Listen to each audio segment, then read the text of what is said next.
वाढला तुझी आठाई देवा जीव हा सुखावला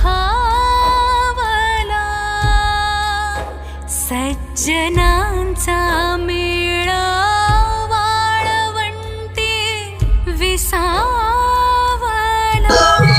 जय हरी विठ्ठल। हो, उद्या आहे आषाढी एकादशी आणि विठ्ठल मंदिरामध्ये सध्या तुम्ही बघू शकता उत्कृष्ट भजनाचा कार्यक्रम चाललाय। सकाळी 8 ते संध्याकाळी 8 असा हा संपूर्ण महिनाभर उत्सव साजरा झालेला आहे।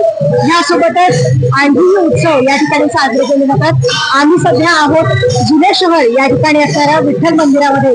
माझ्या मागे हे विठ्ठलाचं सावळं रूप तुम्ही जे बघत आहात, विठ्ठल रुक्मिणीची प्रतिमा आणि पंढरपुरामध्ये सध्या जी गर्दी जमलेली आहे तीच गर्दी आता प्रत्येक शहराच्या प्रत्येक विठ्ठल मंदिरामध्ये आपल्याला बघायला मिळू शकते। खर तर ह्या विठ्ठल नामाचा गजर करत असताना ह्या भक्तिभावामध्ये मनुष्य स्वतःचे सगळे त्रास, सगळ्या ताण, सगळं काही विसरून अगदी पायी वारी करणारे सर्वजण आपले सगळ्या त्रास विसरून जातात आणि त्यासोबतच ह्या आषाढी एकादशीला साजरं केलं जातं। उद्याची आषाढी एकादशी आहे, त्यासाठी तुम्हाला सगळ्यांना आषाढी एकादशीच्या खूप खूप शुभेच्छा।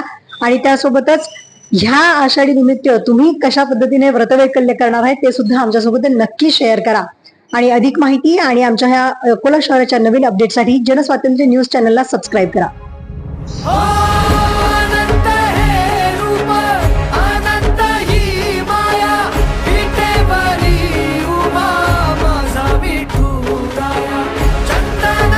नमस्कार, जय हरी विठ्ठल। जय हरी पंढरीनाथ भगवान की जय।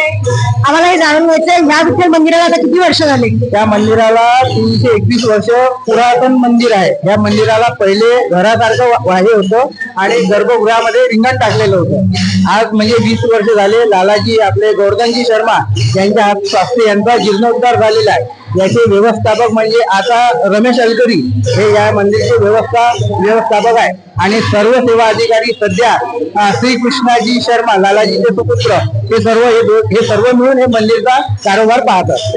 आता ह्या आषाढी एकादशीच्या निमित्त किंवा ह्या संपूर्ण आषाढ महिन्यामध्ये काय काय कार्यक्रमांचं आयोजन मंदिरात आहे? या मंदिरामध्ये पहिले म्हणजे सुरुवातीला म्हणजे विस्तार केला जसा आपल्या मंदिराला अष्टमी या तिथीला या ठिकाणी आपला शारदीयाचं नवरात्र बसतो मंदिराचं आपल्या आषाढीचं।